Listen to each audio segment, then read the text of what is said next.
Never run out of battery again with the INIU portable charger, the slimmest 10,000 milliamp hour power bank that keeps your devices charged on the go. Stay powered up wherever you go. Click the link in the video description to shop now on Amazon. Welcome to Drizzy Dispatch, your go-to destination for fantasy football analysis that's as sharp as Drake May's arm. I'm your host, and we're diving into the world of 2025 fantasy football.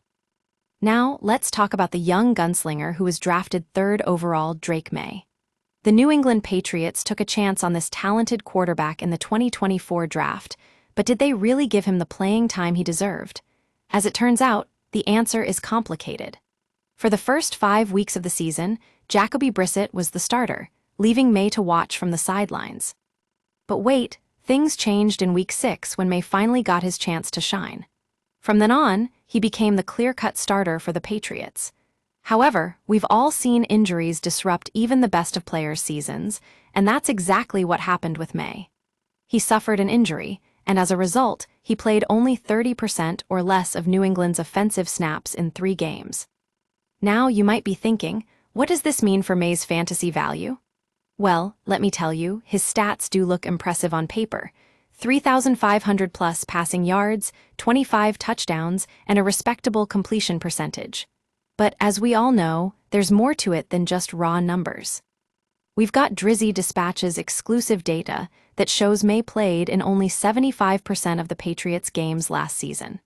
That's not uncommon for a young quarterback, but what's concerning is that he averaged just 24 passing attempts per game during those injury-plagued weeks. That's a far cry from his average of 35 attempts per game when healthy. Now, I know some of you might be thinking, but Drake Maye still delivered impressive numbers. And you're right, he did. However, when we factor in the number of games he played and the fact that he was often injured, his per-game stats start to look a bit more muted. So, where does this leave Maye in your fantasy draft? Well, I'd say he's definitely worth a closer look. But don't expect him to be a top-tier quarterback just yet. With his injury history and the fact that he was only given 75% of the playing time last season, there are some risks involved.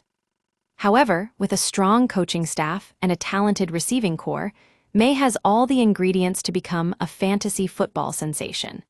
And let's not forget, this is a quarterback who threw for over 3,500 yards in his first full season as a starter. So, if you're looking for a sleeper pick or a player with upside, Drake Maye might be worth keeping an eye on. Just don't expect him to be a touchdown machine just yet. And remember, at Drizzy Dispatch, we've got your back. Our expert analysis will help you navigate the world of fantasy football like never before. Thanks for tuning in to this episode of Drizzy Dispatch, and we'll catch you all next time on the gridiron.